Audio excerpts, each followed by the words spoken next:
You went viral for laying out 10 steps to autocracy. Run us through those steps so we all know.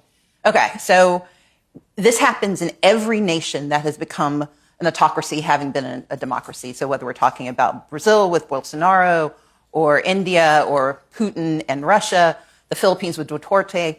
So start with winning an election. Usually the last one you're going to get to have for real. Number two, you have an expansion of executive power. The president decides he wants more than he's supposed to have. Number three, you start to make the Congress complicit. So you weaken them and you neutralize or neuter the judiciary.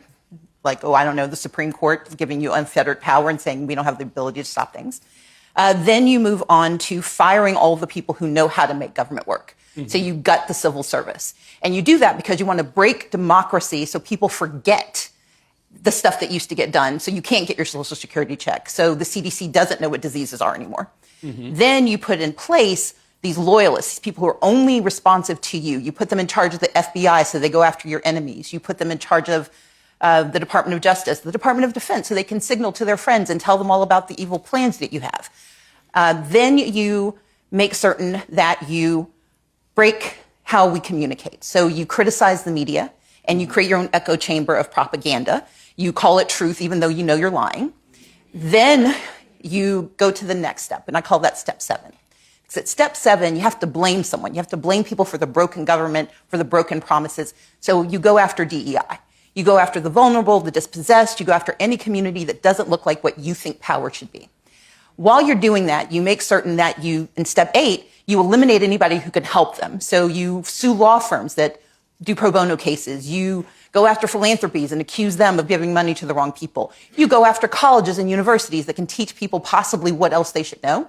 You get to step 9 and you start to encourage and incentivize private violence. You send the U.S. Marines into spaces they should not be. You send the National Guard in. You kidnap people off of the streets and pretend that's normal, because that's how you quiet dissent, because you make everyone afraid that if they don't do what you want, they might be next. And once you've done those 9 steps, step 10 is easy. That's when you decide there won't be new elections, because everyone's either afraid, poor, broken, or complicit. Okay. Wow. Well,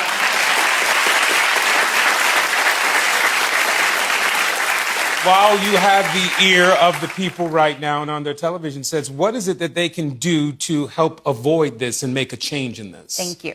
So I want to give credit to Kim Sheppel, who is a professor at Princeton. She came up with the framework. I've adapted it and potentially editorialized it more than she did.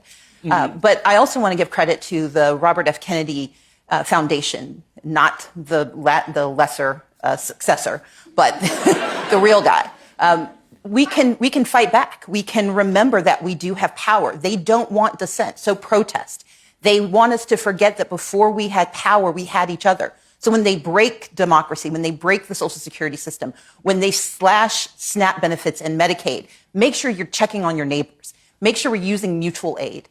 But also tell the truth. Do not let the propaganda win. Too often they tell a lie.